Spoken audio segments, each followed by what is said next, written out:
আসসালামু আলাইকুম সুপ্রিয় শিক্ষার্থীরা, ওয়েলকাম টু টেক ওয়ার্ল্ড। আজকে আমি তোমাদের এইচএসসি আইসিটি 2-এর পরিপূরক এই টপিকটি বোঝাবো।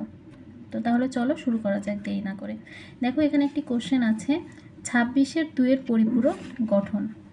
তো আমরা এখানে 26টা আসলে ডেসিমেলে দেওয়া আছে, আমরা ডেসিমেল থেকে আগে 26কে বাইনারিতে নেব।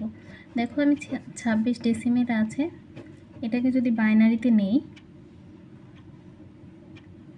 তাহলে অ্যান্সার হয় হচ্ছে 11010। এটা হচ্ছে বাইনারি সংখ্যা। আমরা জানি 2-এর পরিপূরক গঠনের জন্য বাইনারিতে আমরা 8 বিট নেই, তাহলে এখানে আছে মোট হচ্ছে গিয়ে 5 বিট। আমরা সামনে আর 3টি শূন্য বসিয়ে 8 বিটে রূপান্তর করব। তাহলে দেখো আমি কিভাবে করছি। প্রথমে এটা লিখব,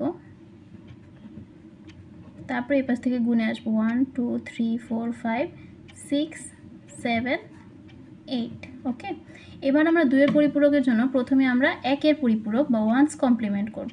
ওয়ান্স কমপ্লিমেন্ট করার নিয়ম হচ্ছে যেটা আছে এটা সম্পূর্ণ উল্টে যাবে, যে সংখ্যা আছে তার বিপরীত সংখ্যাটি বসবে বাইনারিতে বসবে। যেমন এখানে 0 আছে, 0-র বিপরীত সংখ্যাটি হচ্ছে 1। এখানে 1 1 0 0 1 0 1, এটা হচ্ছে আমাদের ওয়ান্স কমপ্লিমেন্ট।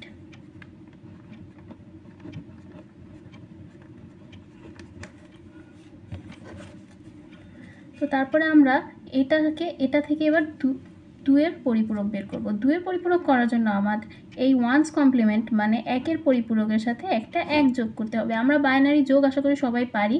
তো দেখো এখানে 1 1 যোগ করলে 0 আর একটা হাতে 1 থাকে মানে ক্যারি 1, সেই 1-এর সাথে এই 0 যোগ করলে আমাদের হয় হচ্ছে 1। তারপরে যেহেতু আর হাতে কিছু নাই, তার মানে বাকি যা আছে সবগুলো সেম যা আছে তাই বসে যাবে। তো এই হচ্ছে আমাদের 2-এর পরিপূরক বা 2's কমপ্লিমেন্ট।